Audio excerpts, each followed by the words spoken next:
Assalamualaikum warahmatullahi wabarakatuh.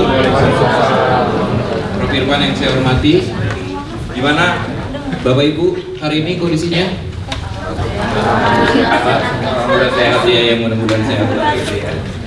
Baik, hari ini kita kedatangan tamu yang akan memberikan materi tentang virus corona ya.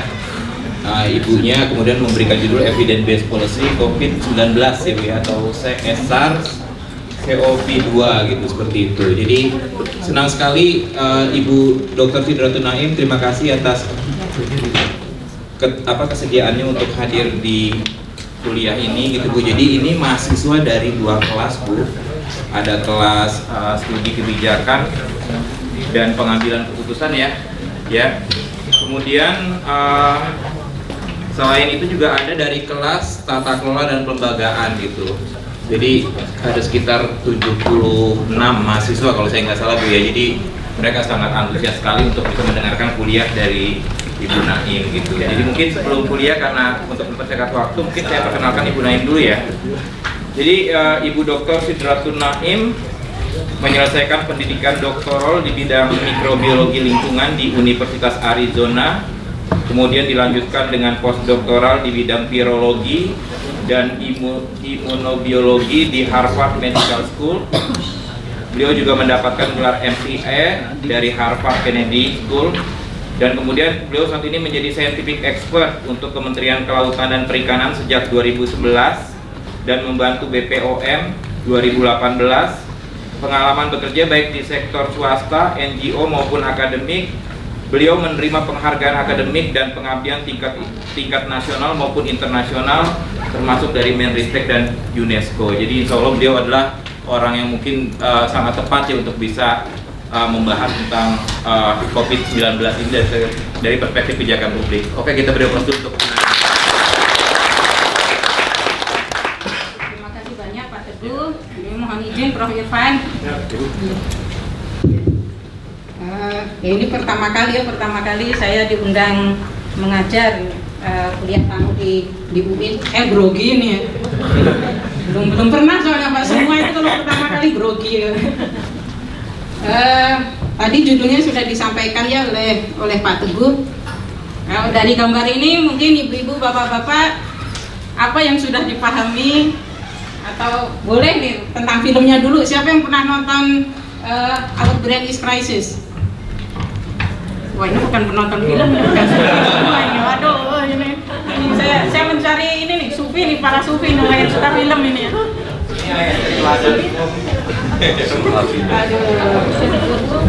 Jadi sebetulnya gambar ini saya ambil bukan karena plotnya atau ceritanya, tapi lebih ini bercerita tentang krisis tapi dalam bentuk humor. Kalau bagi yang menonton ya pasti ingat. Jadi ya, krisis itu selalu ada ya, tapi bagaimana kita menyikapinya menjadi penting. Kalau bedanya COVID-19 dengan SARS-CoV-2 apa? Ini memang sangat teknikal ya, tapi kan setiap hari kita sudah mendengar ini ya. Ada istilah COVID-19. Kalau di media yang lebih sering muncul yang mana? Jadi headline. Bedanya yang satu udah lama, yang satu baru gitu. Beda kayak versi mutasi dan versi baru. Yang menjadi headline di media baik internasional maupun nasional itu lebih banyak coronavirus atau COVID. Bukan SARS-nya ya, kalau SARS-CoV-2 itu cuma orang virologi yang pakai bahasa itu. Virus corona. Padahal WHO itu memberi nama COVID-19 resmi itu ya. Nah mungkin kan teman-teman pasti punya pendapat ya. Mengapa di media atau bahkan di publik kalau kita ngobrol nggak ada tuh, jarang sekali orang nyebut COVID-19, taunya pokoknya corona. Dan semuanya corona. Kenapa? Semuanya corona. Ya, kan pasti ada alasan ya, sebuah fenomena sosial dan itu real kan. Dan itu tentu menarik untuk para pengkaji kebijakan publik, tata kelola lembaga. Ada yang mau menyampaikan alasan? Kan di sini tidak ada salah ya. Silakan Pak, namanya siapa Pak? Iya. Mungkin bukan masalah branding ya. Ketika sesuatu yang pertama kali hadir itu pasti akan melekat di benaknya customer. Misalnya sebagai contoh, semua orang ketika melihat pompa air nyebutnya sanyo, ini sama ini. Jadi virusnya apapun ya pokoknya itu corona gitu. Jadi mungkin kira-kira seperti itu yang terjadi. Ya, meskipun sudah diformalkan namanya COVID-19 ya, alasan lain itu benar ya, sesuatu sudah populer kok namanya diganti. Atau mungkin ada yang tahu mengapa WHO memberi nama COVID-19? Ada yang ingat nggak? Kan pertama udah coronavirus, Wuhan virus, apapun virus lah ya, Chinese influenza, terus tiba-tiba WHO itu memformalkan namanya COVID-19. Ada yang ingat nggak itu? Bagaimana di berita itu tiba-tiba sebelumnya coronavirus, Wuhan virus, Chinese influenza, tiba-tiba berubah menjadi COVID-19. Ya silahkan Pak. Baiklah, saya Fikri Cahyadi dari kelas publik semester 2. Mengapa itu menjadi COVID-19? Karena dulunya kan setelah ada muncul itu virus corona, jadi istilahnya itu coronavirus di tahun 2019. Jadi untuk menandakan bahwa virus corona ini ada dimulai pada tahun 2019. Nah itu menarik juga ya. Kalau kita bandingkan misalnya dalam sejarah ada Spanish influenza tahun 1918. Itu tahun wabahnya ya, bukan tahun pertama kali muncul. Tapi sekarang WHO memberi nama COVID-19. Padahal kita tahu dia sebetulnya mulai mewabahnya itu 2020. 2019 itu yang tahu hanya beberapa pejabat tinggi di Cina dan mungkin beberapa saintis di sana. Jadi sebetulnya kalau buat orang virologi ini namanya itu COVID-19 itu membingungkan ya. Karena kalau buat virologi itu tahun diisolasi lebih penting. Atau tahun wabah tahun 20, berarti 20 bukan 19. Ya tapi namanya WHO, UNESCO itu kan semua lembaga teknis, dia perlu definisi. Tapi kalau misalnya Bapak dan Ibu ingat, waktu itu alasan utama mengapa WHO itu memberi nama yang seragam supaya tidak diasosiasikan dengan tempat atau etnis tertentu. Karena sekarang dianggap stigma, padahal dulu memberi nama Spanish influenza 1918 nggak ada yang protes. Ternyata 100 tahun kemudian kita ini orang yang suka protes. Karena jadi stigmatis itu ya. Jadi kalau misalnya diberi nama Chinese coronavirus tahun 2020 atau 2019, nah itu pokoknya di top of mind kita itu orang Cina gitu ya. Padahal dulu waktu Spanish influenza, atau mungkin karena dulu belum ada ini ya sosial media, nggak tahu lah saya. Kan ada tuh encephalitis itu dihubungkan dengan Jepang itu ya, karena pertama di Jepang. Ebola itu nama sebuah sungai. Jadi banyak nama virus itu diasosiasikan dengan tempat. Tapi ternyata sekarang di tahun 2020 itu dianggap kurang mindful karena sebuah penyakit diasosiasikan dengan tempat atau dengan etnik tertentu. Apalagi di sini ya. Kalau evidence based policy semua sudah tahu ya. Jadi ini mengapa gambar ini saya ambil? Tentu ya dengan coronavirus ini banyak sekali jargon teknis, tapi saya ingin membawa kita semua bahwa ini tetap cerita tentang kemanusiaan ya. Angka itu ada, ketakutan ada, kepanikan ada, tapi harus kita kembalikan bahwa ini tentang kehidupan manusia. Ini saya bisa memindahkan remote ya Pak ya? Atau harus split? Boleh bisa. Harus digelapin ya? Memang. Yang depan bisa digelapkan Pak, ini di sini. Lampunya kurang. Di sini? Enggak, lampu ininya tuh, lampu infoxnya kayaknya bermasalah. Oh ya udah.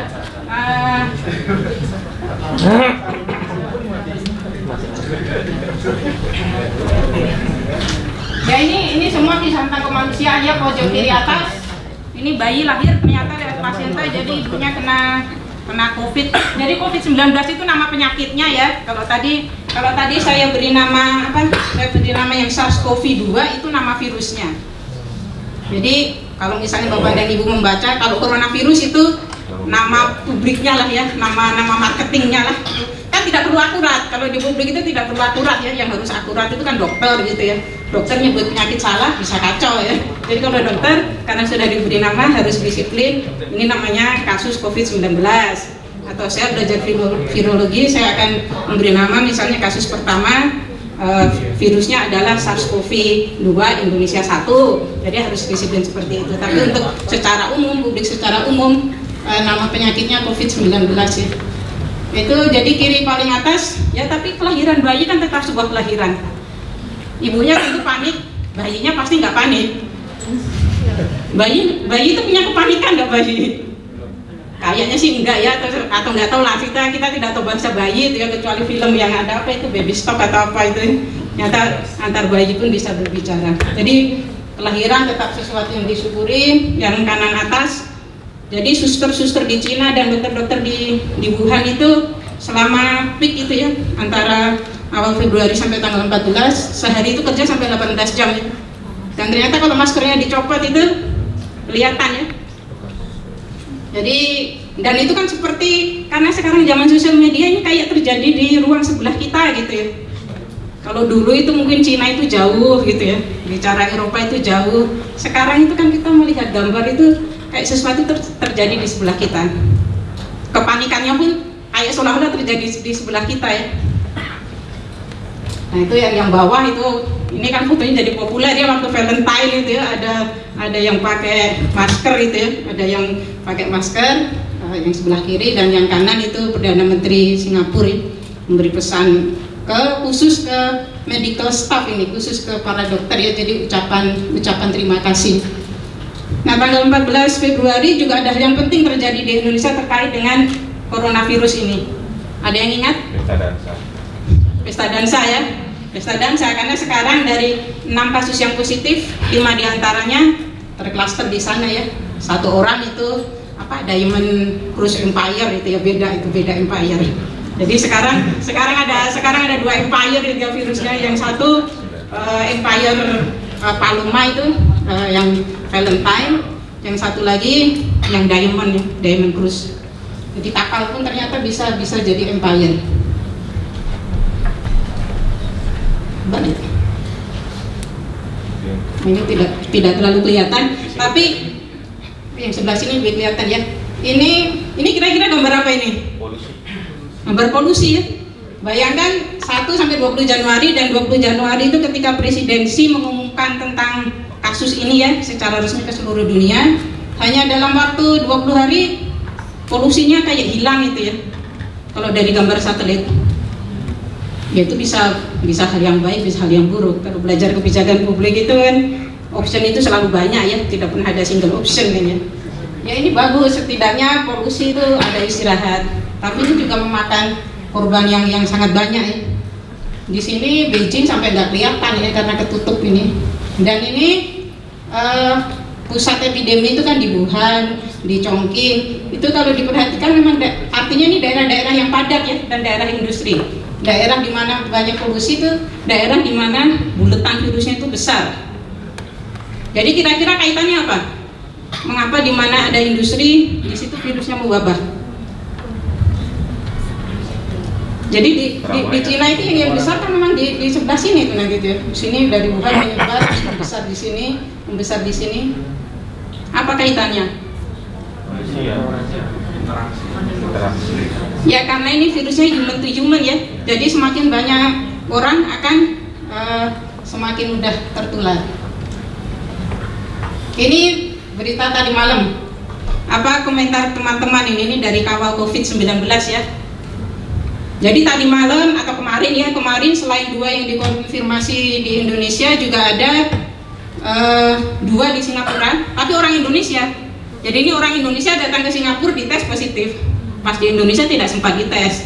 Ada 1 orang Indonesia lagi ke Australia, datang selang 7 hari dites positif. Yaitu dapatnya bisa di Indonesia, bisa di Australia, bisa di mana saja. Tapi kalau yang Singapura kemungkinan besar sejak di Indonesia sudah kena. Nah menurut teman-teman itu apa artinya? Kemarin di dalam negeri kita yang positif 2, di luar negeri 3. Tidak terdeteksi. Sebenarnya sudah ada. Lemahnya deteksi di dalam negeri.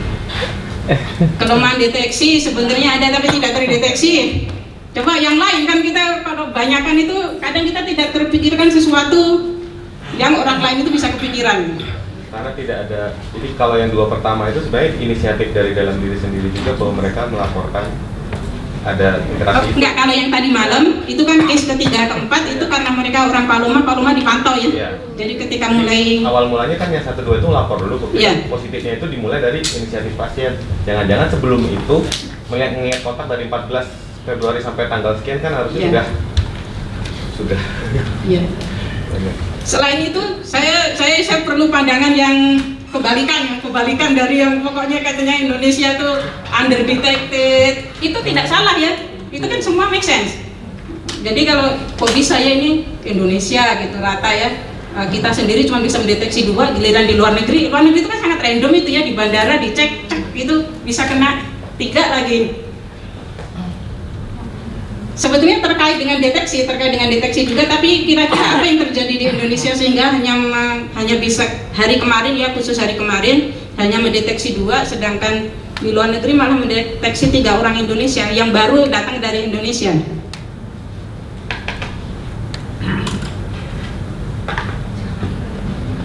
Biasanya yang jarang berbicara, yang bisa punya pemikiran agak aneh tapi benar ya.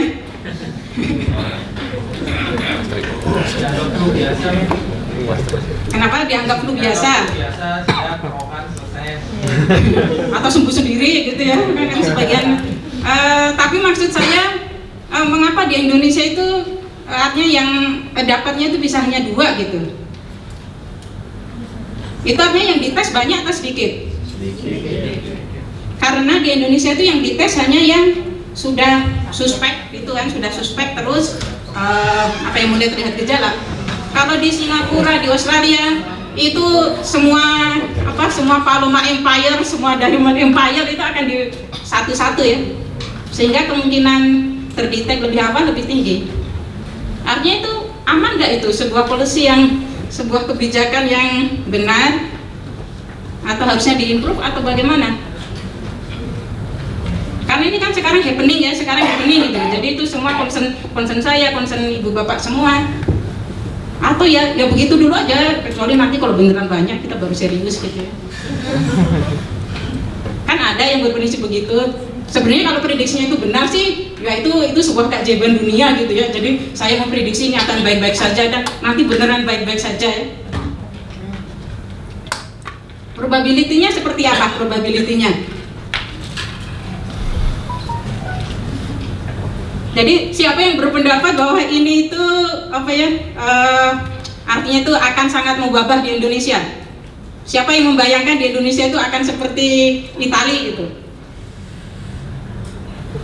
Wah ini pesimistis ini ya. Wah, ini perlu diisolasi nih orang-orang ini. Ya. Mohon izin Bu, jadi terkait dengan virus corona ini, sebenarnya menurut saya pemerintah Indonesia itu masih menganggap virus corona itu masih bisa ditangani. Jadi ketika banyak para turis asing mendarat atau melabur di Indonesia, itu nggak terlalu diperiksa, tidak menjadi perhatian bagi pemerintah Indonesia. Tetapi setelah adanya 2 yang kena kasus yang pertama, itu rencananya para kepala daerah terutama diwakili oleh Kepala Dinas Kesehatan di seluruh Indonesia itu akan mengadakan pertemuan di minggu depan Bu.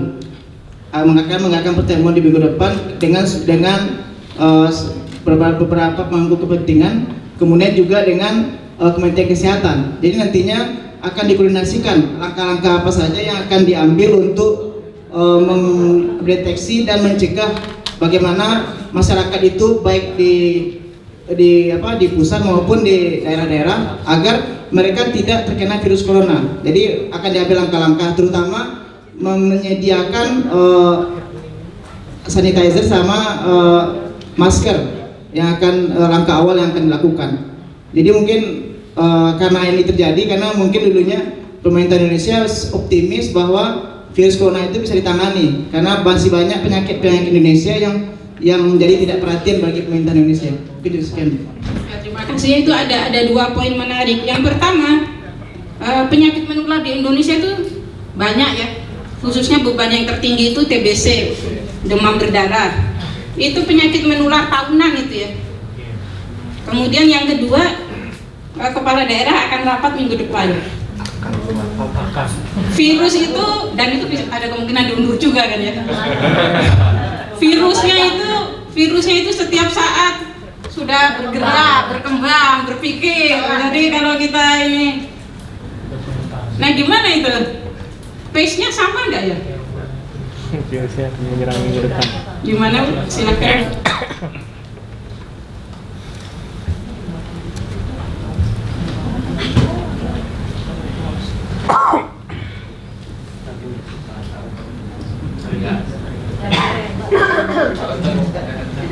Jadi Bu mungkin sedikit sharing juga kalau saya Banyak boleh.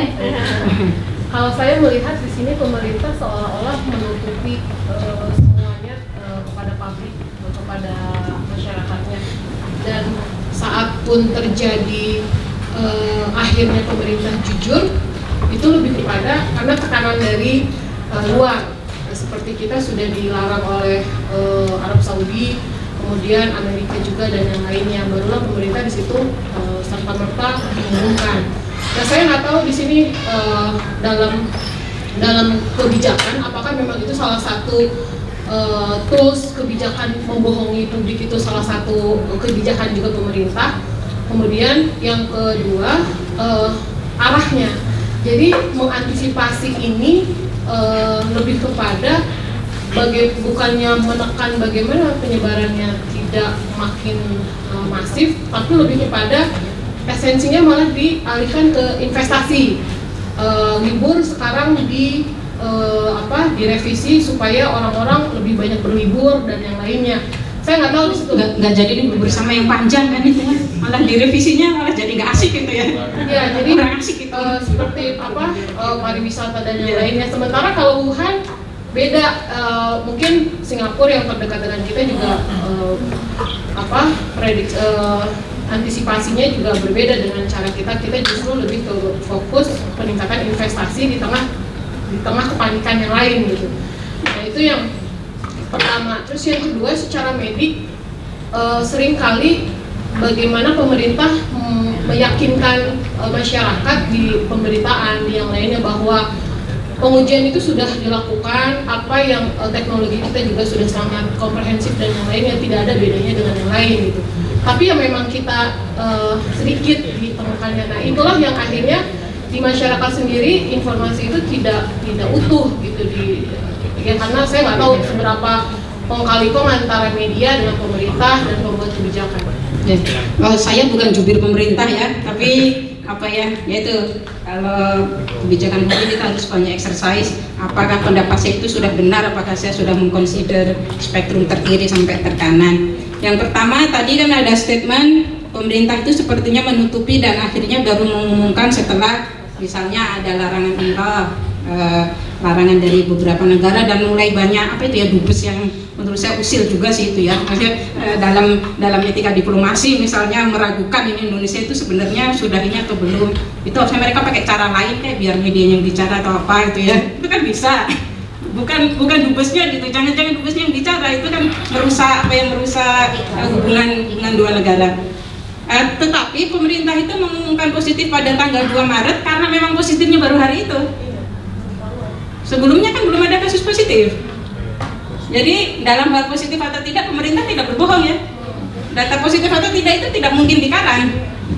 Ya kan kalau belum ada positif, buat apa ngaku gitu ya. Semua aja berlomba-lomba supaya nggak kena gitu ya. Masa malah ngaku. Nah jadi dalam hal itu harus saya klarifikasi, pemerintah tidak berbohong ya. Tetapi pemerintah itu ya tadi ada concern dampak ekonomi, dampak sosial, dampak terhadap investasi. Ya akhirnya mungkin ada informasi yang ditahan, ada yang dirilis. Ya cuman cara berkomunikasi itu kan penting ya. Nanti ada bahasanya sendiri. Tapi di slide ini saya ingin mengapresiasi kawal COVID ya. Kawal COVID ini menjadi pressure ya. Hanya dalam sehari itu langsung followernya berapa. Terus dia bisa menyediakan informasi lebih cepat dari pusat informasi pemerintah. Kan gila itu ya. Harusnya ini kan tugas pemerintah kan. Di semua negara nih, Minister of Health Malaysia, Minister of Health Singapura, itu rakyatnya itu percaya gitu. Kalau saya mau cari informasi terbaru, saya cek websitenya. Dan bahkan kalau Singapura dengan Taiwan dengan Korea gila gitu ya, SMS blast gitu ya. Jadi setiap hari itu, makanya kadang-kadang kita dapat forwardan Minister of Health Singapura, itu memang teman-teman kita itu dapat itu langsung masuk ke handphone.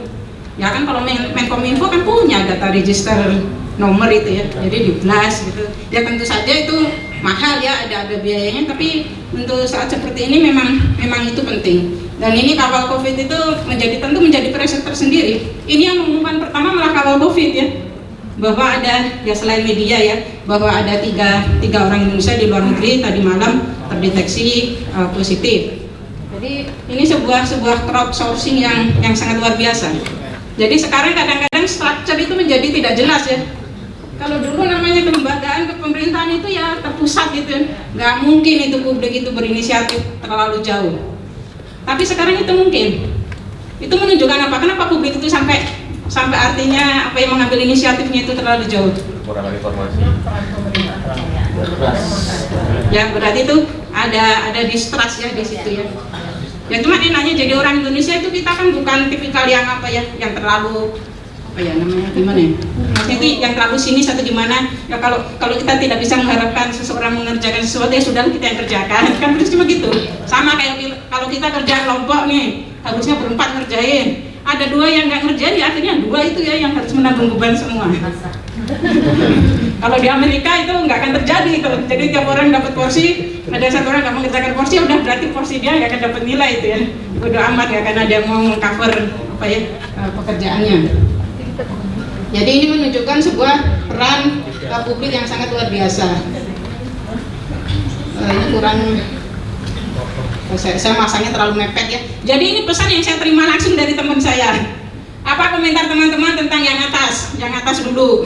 Ini kan suara publik beneran itu ya.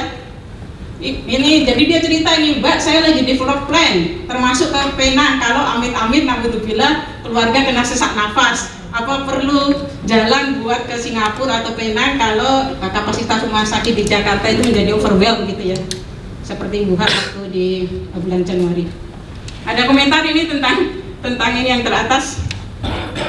Saya kenal baik bapak satu ini.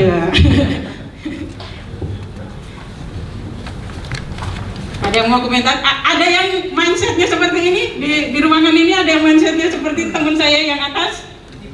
Wah ini sampai dia tuh sudah apa ya, mitigasinya itu sudah luar biasa. Dia sudah prepare nih kalau keluarganya sampai kena, gimana cara saya ke Penang, gimana cara saya ke Singapura kalau di Jakarta tidak memungkinkan. Dan itu saya jawab dengan lucu aja itu, seperti tadi my brain is crisis ya. Ada yang punya jawaban lucu, jawaban serius juga boleh. Gimana? Pesawat kan masih jalan. Modal kesananya. Gimana?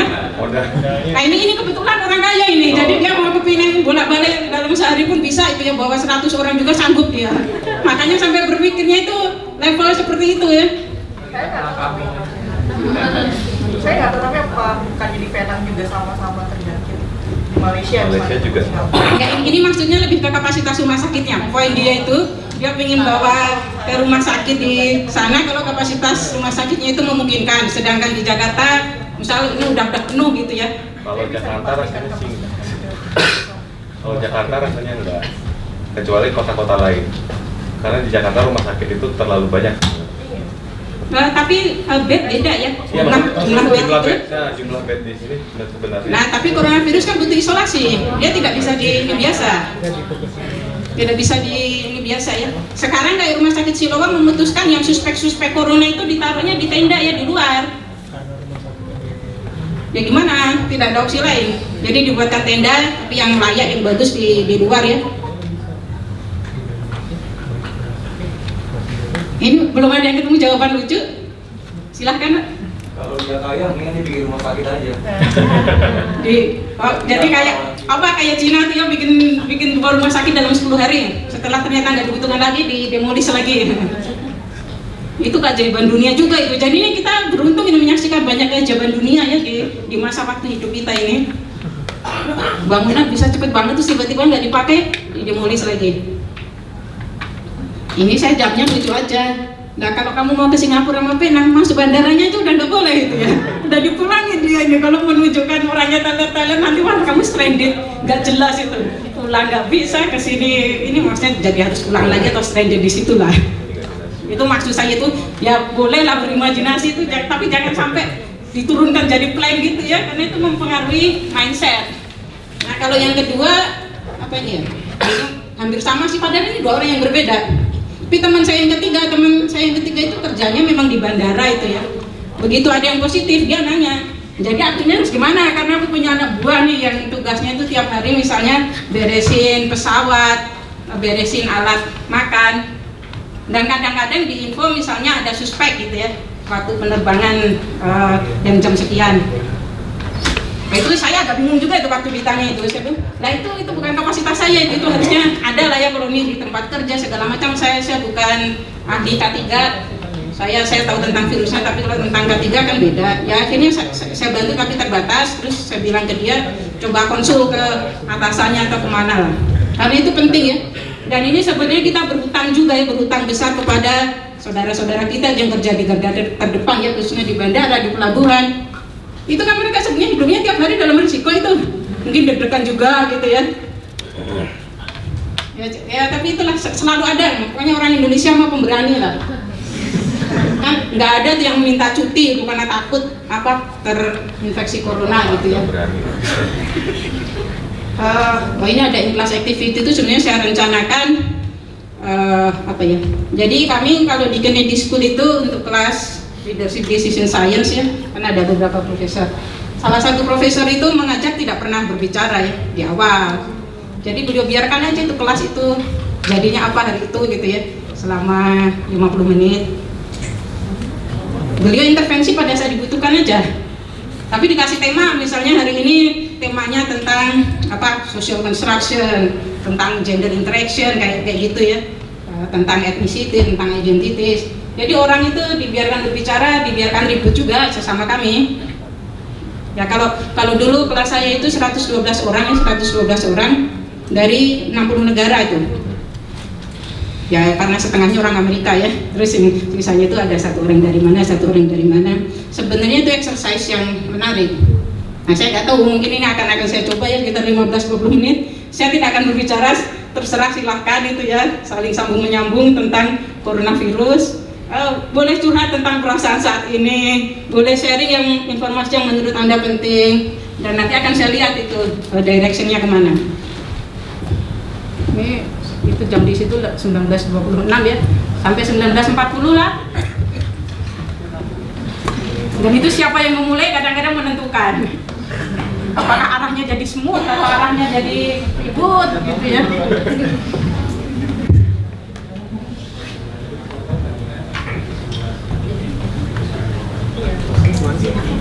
Pernah juga kelas itu 15 menit awal nggak ada yang bicara ya tetap diam gitu aja, ternyata menarik gitu ya. Kelas itu sesi diam ternyata menarik.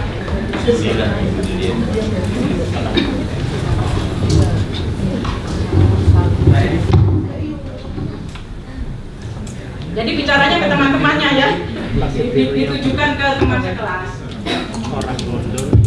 Tadi saya nyambung pembicaraan sebelumnya saja. Masalah tadi kemungkinan kenapa sih di Indonesia terdetek baru pas positif setelah memang ketemu orangnya dia dinyatakan positif.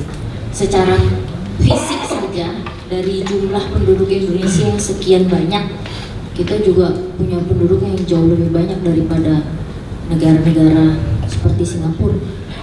Itu secara fisik jumlah penduduk saja, mungkin nggak sih kalau misalnya hanya segitu aja yang kena virus?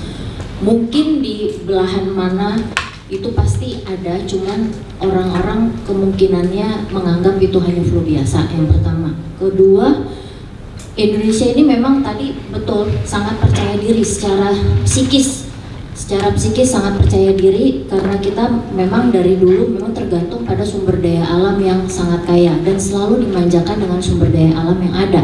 Sampai ada isu tentang pon-pon, rempah-rempah yang tiba-tiba dengan adanya COVID-19 ini tiba-tiba menghilang dari pasaran. Habis-habisan belanja ibu-ibu itu, kalau saya cari kunyit sama temulawak udah habis di mana-mana. Luar biasa Indonesia. Jadi kepercayaan diri terhadap sumber daya alam yang kita punyai untuk menyembuhkan segala macam penyakit yang ada itu sangat tinggi sekali. Dan saya yakin kalau secara psikis memang dengan adanya itu tidak mengurangi kemungkinan banyaknya virus mungkin yang sudah terkena di mana-mana. Dan akibatnya ada juga ada omongan-omongan di luar sana bahwa mereka yang merasa ada gejala-gejala seperti yang disebutkan ciri-ciri COVID-19, akhirnya dia diam-diam aja mengisolasi diri sendiri. Ada beberapa yang saya tahu itu akhirnya gejalanya sama dan dia malas untuk lapor ke puskesmas pun tidak mau, padahal dia demam sudah lebih dari 2 minggu. Akhirnya dia mengisolasi diri sendiri di rumah dengan alasan apa? Kalau dia ekspos atau dia lapor, dia malah diisolasi lebih gak enak lagi rasanya. Nah itu ada gejala mental yang memang dia menghindari untuk dia ditahan atau diisolasi secara resmi, seperti itu. Nah saya pengen tanggapan dari teman-teman ini gimana terkait dengan kebijakan pemerintah terhadap kasus-kasus mentalistik seperti ini gitu. Dia itu aja saya. Izin sekali. Jadi kebetulan istri saya adalah kenalan dengan salah satu yang diisolasi tapi tidak positif. Adiknya yang nomor 2, berarti anaknya yang nomor 1. Itu ada satu. Jadi kita beruntung ada mereka gitu. Kita beruntung mereka mengakui diri ada kontak dengan Jepang, si cewek Jepang itu. Kita beruntung mereka melaporkan gejala yang sama bahwa ada kontak, dan kita beruntung mereka mau dicek positif. Kita nggak tahu dari tanggal 14 sampai tanggal 28 dia ke rumah sakit itu kontaknya ke siapa aja, naik KRL atau apa gitu. Yang masalah berikutnya adalah kita juga beruntung mereka dari keluarga seniman. Artinya mereka disupport sangat baik dari lingkungan. Ada cerita di Batam, tukang ojol yang punya kontak kabur. Itu tadi karena kita mengelola si pasien positif itu juga jadi acak-acakan kan, rumahnya dikasih itu anjingnya si Chloe, anjingnya si pasien 02 itu mati, tinggal satu si Mojito, anjing yang kedua itu yang untungnya. Jadi gini, sesudah segala hal buruk yang termasuk yang maskernya si masker gas ya sebenarnya partikel virus jauh lebih kecil daripada itu ya. Sebelum kisah itu, sesudah itu memang sudah agak lebih baik. Jadi misalnya orang dinas ngasih makan anjing ke situ segala macam. Tapi yang di awal kita jelek mengelola 2 orang yang positif itu. Pada akhirnya itu menimbulkan orang-orang seperti Mbak sampaikan tadi nggak mau lapor kalau dia ada tanda-tanda suspek gitu. Jadi perbaikannya ada, tapi ya udah kadung orang tahu kalau dia positif kita akan jadi bahaya, bukan malah jadi sembuh. Sekarang kan kasus jadi 19 Bu, dan itu sepertiganya sepertiga per setengah itu disebutnya import case. Jadi sebenarnya bukan orang kita lagi. Jadi nggak menjawab juga kenapa pertanyaan apakah sebenarnya di Indonesia itu ada lebih banyak atau tidak. Karena yang diakui 19 ini separuhnya malah justru import kasus-kasus dari luar. Gitu. Ada yang itu positif atau suspek? Kalau di sini sudah positif 19, konferensi pers sore ini. Oh itu saya malah belum dengerin konferensi pers sore ini. Ini 19, kasus 19. Ini di sini detik.com jam berapa nih tadi? 18.13 jam 6 berapa udah 19 kasus, dan sepertiga atau setengahnya ini import, diklaim sebagai import case. Tapi di dalam negeri ya? Ya, deteksi di dalam negeri. Banyak WNH-nya juga sih kebetulan di sini.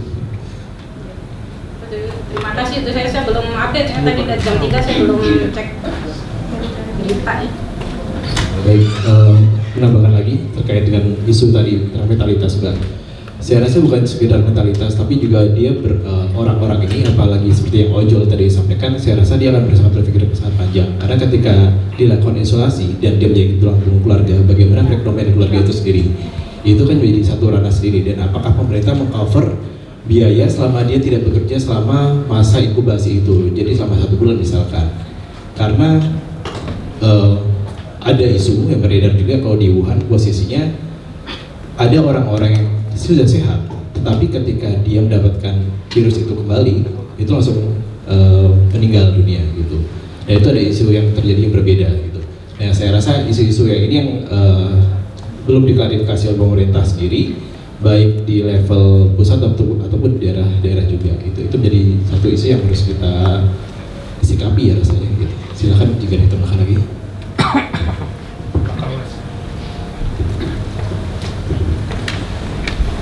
Ini forum bebas loh ya, jadi siapapun boleh bersuara.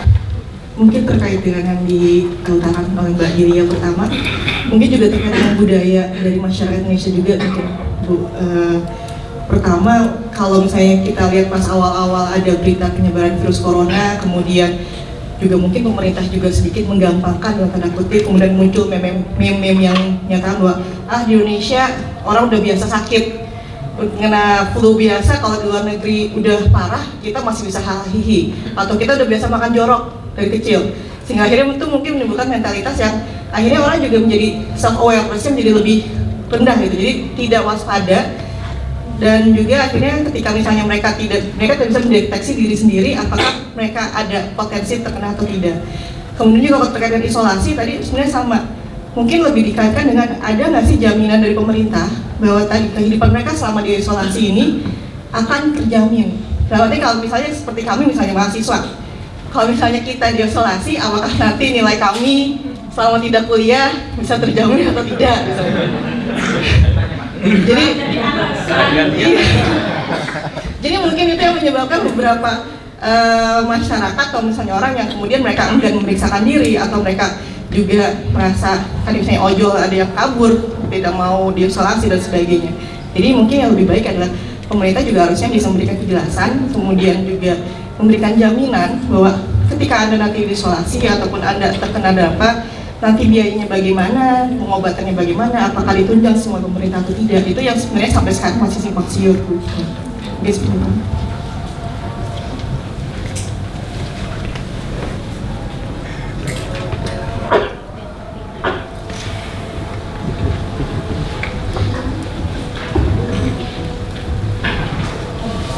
Kalau yang jarang bicara itu, biasanya dia bicara pendek dan bermutu sekali.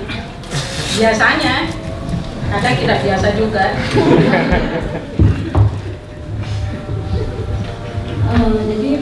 Jadi saya mulai kuliah di tempat kerja udah mulai berlaku kebijakan untuk mengkarantina diri sendiri. Jadi begitu ada karyawan yang batuk-batuk, dia langsung dilarang masuk kantor. Pura-puranya gimana? Gajinya tetap nggak? Nah itu yang jadi pertanyaan, karena ada beberapa orang yang bahkan di MRT saya bilang ada orang batuk, yang lain pada mikir gitu ya. Terus di tempat kerja ada beberapa yang batuk-batuk bersin, langsung disuruh tidak boleh masuk. Ini ada, ya saya pikir ini sebagai bentuk kehati-hatian si tempat kerja itu. Siapa tahu mereka positif, daripada menemukan seluruh karyawan itu kan berbahaya bagi organisasi itu sendiri. Tapi kalau tiap orang batuk disuruh di rumah sampai dia sembuh, maka akan terjadi penurunan produktivitas yang sangat tinggi. Ini baru 19 orang ya. Coba kalau misalnya diterapkan peraturan yang benar-benar strict, saya bayangkan akan terjadi penurunan produktivitas yang sangat sangat tinggi pada ekonomi Indonesia dan juga perusahaan-perusahaan di Indonesia. Jadi saya pikir kita masih belum tahu seberapa besar dampak penyakit ini bagi Indonesia, karena sepertinya kan belum ada laporan kasus-kasus tersebut.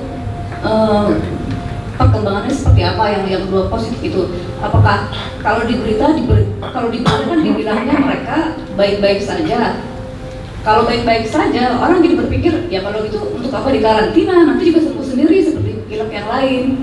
Jadi ada dua sisi juga, antara pemerintah perlu menerapkan kebijakan hati-hati sehingga warganya jadi parno, atau menganggap ini sebagai penyakit biasa, tapi bagi beberapa orang dampaknya mungkin serius dan dianggap pemerintah teledor.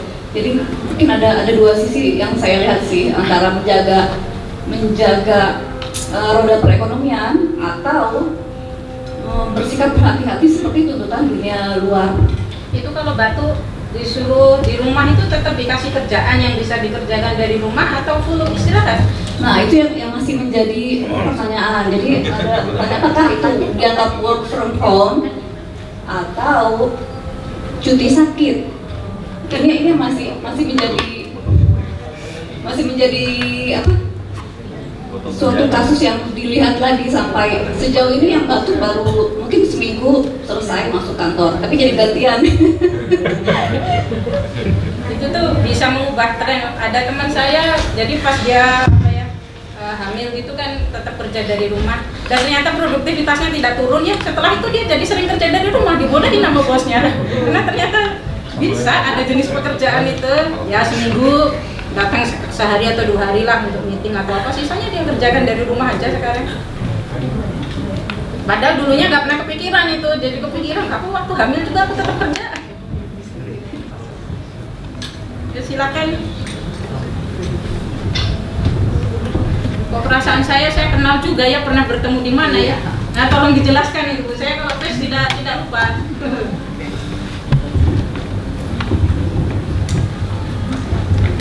Terima kasih Bu Naim. Saya sempat waktu itu di Harvard Club ya, di Harvard Club Indonesia. Oh iya. Ini menarik sekali. Tapi yang saya ingin lebih sampaikan mungkin aspek yang berbeda dari yang sudah disampaikan sebelumnya. Yang saya ingin tanyakan adalah apa yang telah dilakukan oleh pemerintah dalam hal karantina Kota Jakarta harus dilakukan. Jadi menurut saya itu pemerintah harus melakukan contingency plan. If worst thing happen, misalkan kalau misalnya kita seperti di Milan ataupun di Wuhan, di mana Jakarta dengan penduduknya 20 juta orang itu harus benar-benar dinonaktifkan dan dikarantina. Jadi dalam hal ini semua Transjakarta, busway, kereta api, komuter semua tidak boleh jalan, kereta listrik tidak boleh, semua. Dan tentara kita, apakah yang akan turun itu tentara atau polisi? Polisi akan menjaga perbatasan supaya tidak boleh ada yang masuk dan tidak ada boleh yang keluar. Nah, apakah tentara kita itu sudah dipusatkan di kota-kota yang strategis?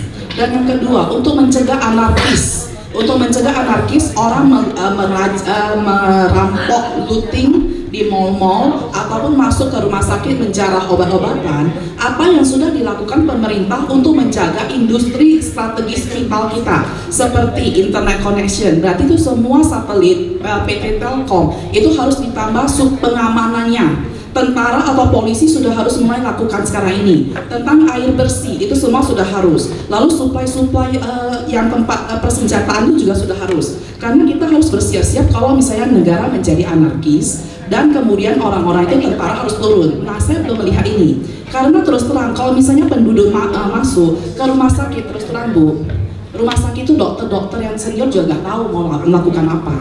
Kita tidak akan ada punya kemampuan seperti China untuk membangun rumah sakit dalam 10 hari, forget it. Itu ketakutan teman saya itu rasional.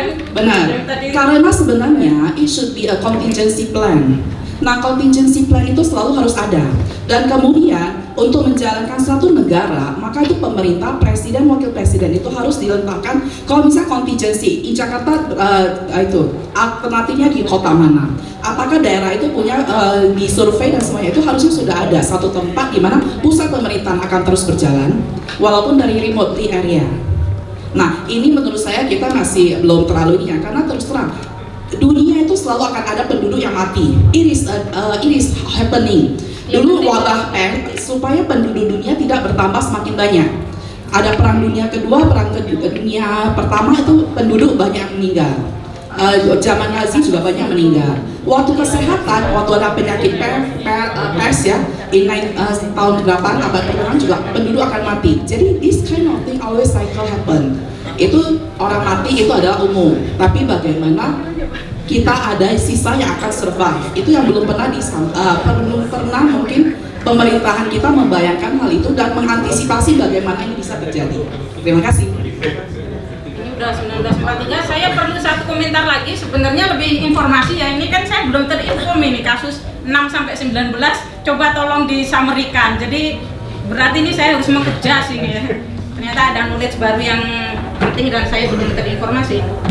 Ada yang bisa membuat summary itu case ke-7-19, dia klasternya masih Paloma dan Diamond terus atau ada baru? masih ada yang Paloma, jadi 13 pasien baru, 3 berkaitan dengan Paloma. 3 berkaitan dengan Paloma itu. Berarti Paloma sekarang ada 8 nih ya. Paloma ada 8. Sebentar.